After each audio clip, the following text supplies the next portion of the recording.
È qui con noi ai nostri microfoni e di fianco a me Simone Baldassin, benvenuto. Ciao, buonasera a tutti. Allora Simone, tu sei un web designer freelance, però Yes. Insieme a te andiamo finalmente a fare chiarezza sulla tua figura lavorativa. Chi è il web designer? Allora, tecnicamente noi siamo quelli che la gente normalmente definisce web cosi. Tecnicamente noi realizziamo siti web. Ok.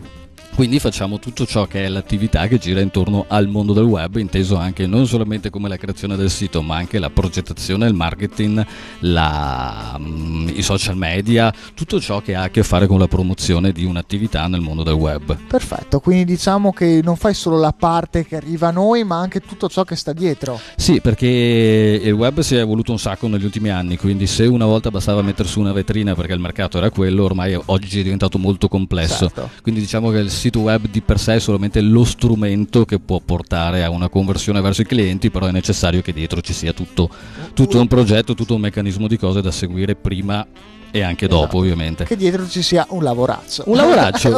È uno sporco lavoro, ma qualcuno deve farlo. Esattamente, Simone.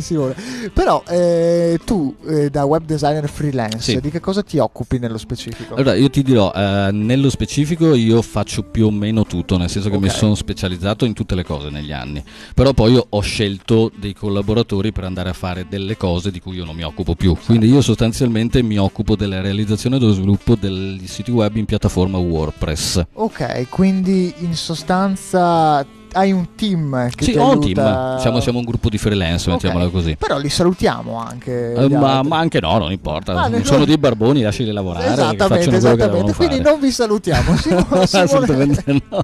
Ciao ragazzi, buon lavoro. Esatto, un saluto e anche un grosso abbraccio. Simone, però chi sono i tuoi clienti tipo?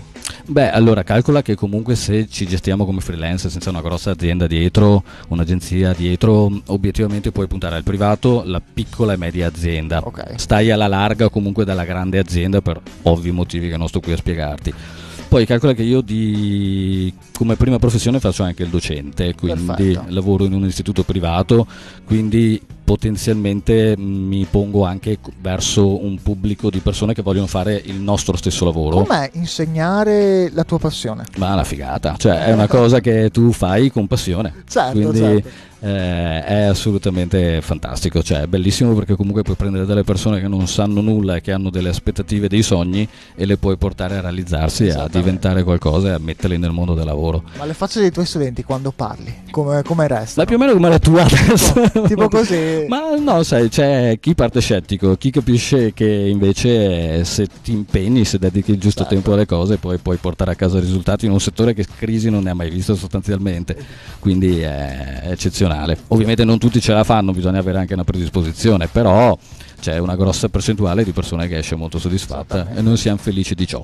E poi soprattutto penso sia il lavoro del futuro, lo possiamo chiamare così. Penso che il futuro sia già arrivato e credo già che qui tra sì, noi. è già qui tra noi e penso che anche le aziende se ne stiano rendendo conto e quindi di conseguenza c'è veramente moltissimo lavoro in questo settore. Qual è il primo step che fai per pianificare una strategia per un tuo cliente? Beh, innanzitutto devi incontrare il cliente, fare un'analisi della concorrenza e cercare di capire un attimino qual è la direzione in cui lui vuole andare e quali sono i suoi competitors effettivi e cercare di capire nell'arco della situazione che andrai a creare per tutta la struttura che farai quali sono le scelte migliori da farsi. Quindi riusciamo a fare un esempio anche per i nostri ascoltatori? Beh, allora ti dirò, i siti più belli sono quelli dove prendi completamente da zero tutta la struttura, Ok. quindi ti siedi col cliente e la prima cosa importante che devi fare è cercare di capire come lui si possa identificare nel lavoro che tu fai. Cosa vuole il cliente? Cioè, in questa cosa fa il cliente? Voglio dire, se ci dici già che attività fai, questo aiuta. Però di fatto è importante che un cliente si identifichi nel sito perché comunque Certo. è la sua vetrina, il suo negozio, sarà quello che promuoverà la sua attività. Quindi per noi è fondamentale capire dove vuole andare lui e soprattutto fargli capire che lui ne sa della sua attività, noi siamo qui per promuoverla nell'ambiente che anche sappiamo noi. per dare una mano. Perché ovviamente molti clienti cercano di spingerti verso delle intenzioni e delle idee che si sono fatti, però Certo. ovviamente a ognuno il suo lavoro e quindi è molto importante che il cliente capisca e ti dia la fiducia, cioè capisca che è in buone mani Assolutamente. e che deve lasciarsi guidare. Simone, quando capisci che il lavoro che stai facendo, la strategia che stai facendo è quella giusta, quella azzeccata? Ma ti dirò, su subito devi partire già con le idee chiare e questo te lo fai, questo è mestiere, ovviamente Certo. te lo fai negli anni In realtà l'analisi è molto prolungata nel tempo, cioè noi analizziamo i siti poi da 6 a 2 anni per cercare di capire com'è la direzione, da 6 mesi scusami a 2 anni, per cercare di capire qual è la direzione più corretta perché giustamente i risultati non sono subito tangibili. Poi ovviamente la strategia si può anche cambiare. Assolutamente, ti dirò, nei primi 6 mesi fai una valutazione di dati, analizzi, dopodiché vedi che se non è la strada giusta, giustamente, perché può esserlo come no, voglio dire, non è un po' sempre un terno all'otto, perché non siamo noi che poi scegliamo se il sito funziona oppure no,